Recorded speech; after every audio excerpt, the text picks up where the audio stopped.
Greetings.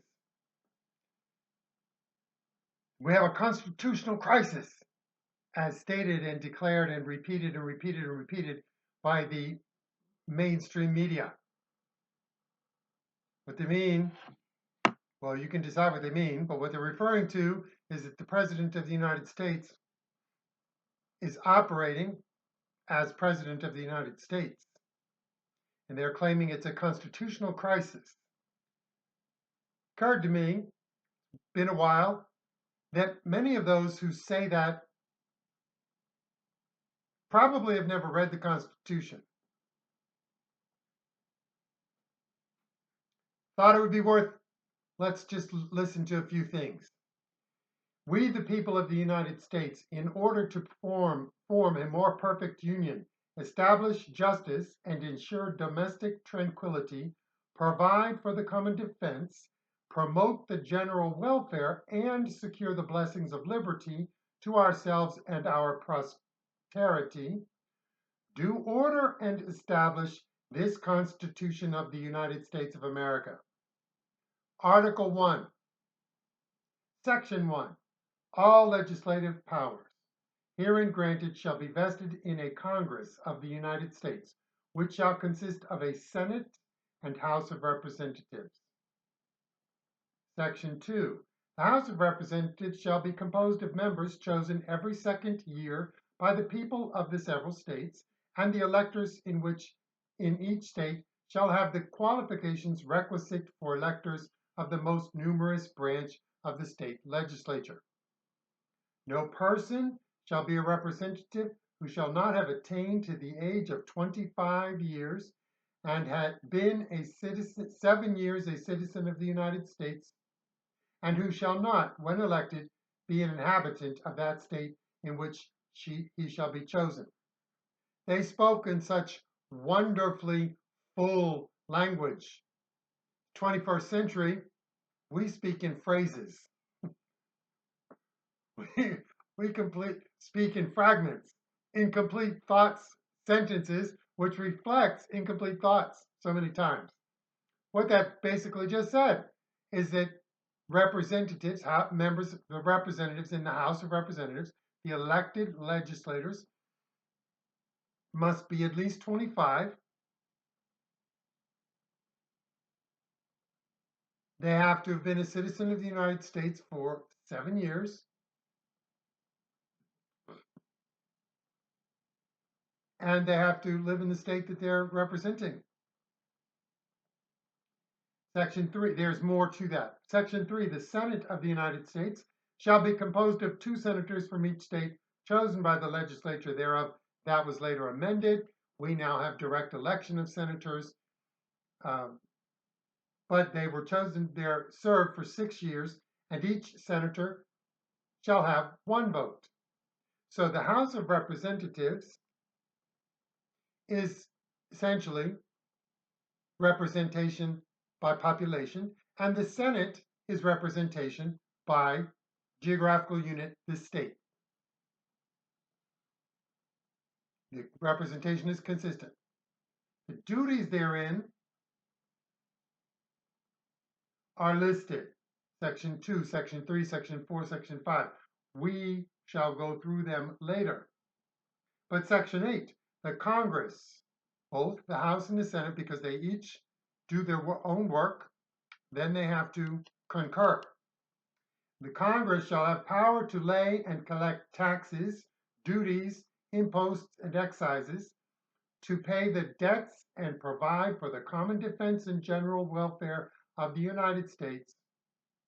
But all duties, imposts, and excises shall be uniform throughout the United States.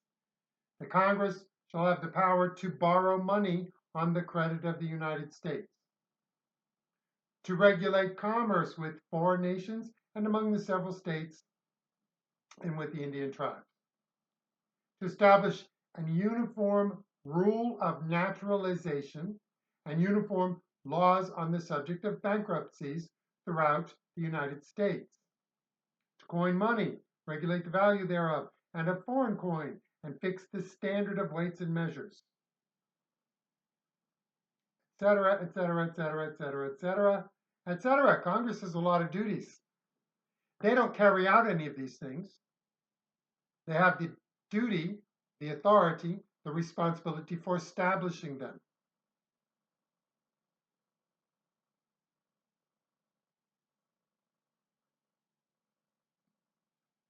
We'll move on to Article 2, Section 1. The executive power shall be vested in a President of the United States of America. He shall hold his office during the term of 4 years, and together with the Vice President chosen for the same term, be elected. They describe how that election happens, which is through the Electoral College. Because when this country was established, there were many concerns. There was concern fundamentally about tyranny. So the founders, who had just engaged in revolution, struggled through and fought for years and years and years against the tyranny of the king and parliament. We're not going to re-tyrannize Americans. So their intention, when they came together for the Constitutional Congress Convention in 1787, was to draft. The original intention was to just make the Articles of Confederation better. Skip that. They ended up very quickly recognizing they needed to create a new structure of government. When they did, they nevertheless did not want the new structure of government, which would have a stronger national government, because the government under the Articles of Confederation was too weak in some ways. They knew that they needed to create a stronger national government in some ways, but they never wanted it to be so strong that tyranny would take root. So the legislative was equal to the executive, which was equal to the judicial. The checks and balances of different parts of government and our structure would serve as constraints against tyranny. Tyranny of power, tyranny of expertise, even tyranny of the majority. So the president has authority that Congress does not have. The president's election is not in the same cycle as congressional elections. Just for some examples.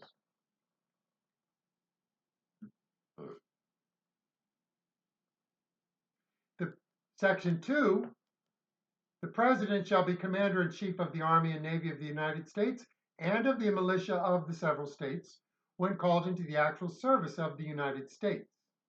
He may require the opinion, in writing, of the principal officer in each of the executive departments upon any subject relating to the duties of their respective offices, and he shall have power to grant reprieves and pardons for offenses against the United States, except in cases of impeachment.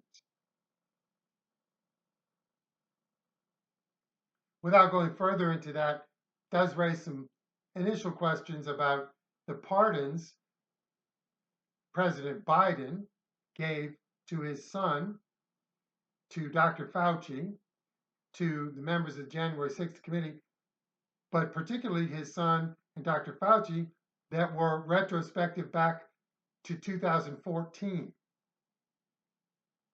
for things that they were not charged with, let alone convicted of. Raises a lot of questions. So that's it. There's a whole lot more, of course, but I wanted to do a quick reminder that we have a structural constitution that structures our government. It was a crafted concept of how to do what's needed without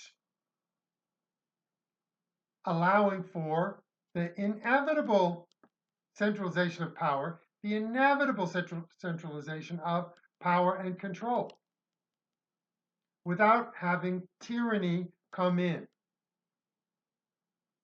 They were as concerned with having checks and balances on any one area or department as they were about the functioning of that person, that position, or that department, or that branch of government. Further in, even in the original Constitution, they delineated limits on government's power. This was not giving carte blanche. This was, you've got these duties, you have this authority, and this is how it will be structured. So those who are spewing, we have a constitutional crisis, ask them if they know what the second article of the Constitution is. Just ask them. I just told you what it was. Second article of the Constitution, well, what it deals with is the executive branch of government. A lot of details in there, but it's the executive branch of government. The president has authority. It is not a constitutional crisis because the president is doing his job. And it is not a constitutional crisis because CNN repeats it ad nauseum, with MSNBC repeating it ad nauseum. Any more than you were a conspiracy theorist in April of 2020 going forward if you did not accept that COVID came from the wet market. If you still question, doesn't mean you had a final view, but you still questioned, CNN labeled you a conspiracy theorist.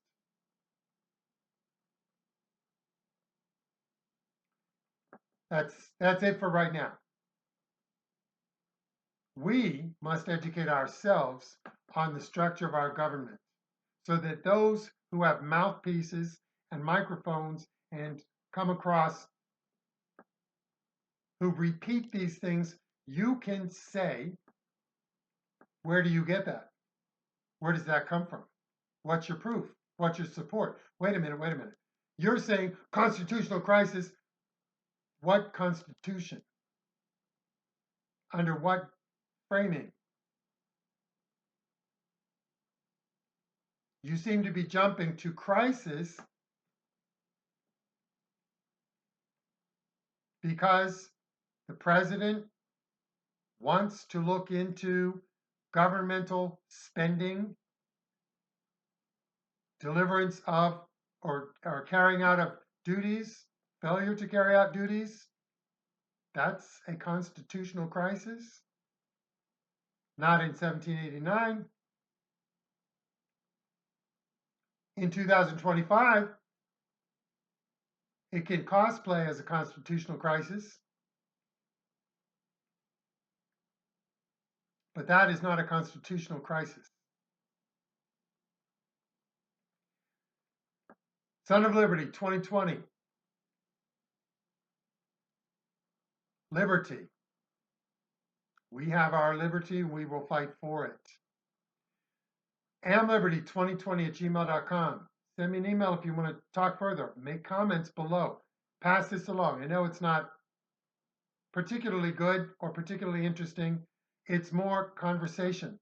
I want to talk about these things, and I want us to be educated enough to pick out when they're pushing people past the point of where they need to be to think. Wait a minute, why is it a constitutional crisis? You didn't say. You keep insisting on that. You keep repeating the phrase. Define it. Spell it out. Identify it. You do not get to frame, you do not get to appropriate what a constitutional crisis would be because you don't like President Trump. Those days are over. We are done with that. You got to bring it. You got to prove it. You got to support it. I'm not talking to you all. Of course, I'm talking to Democrats.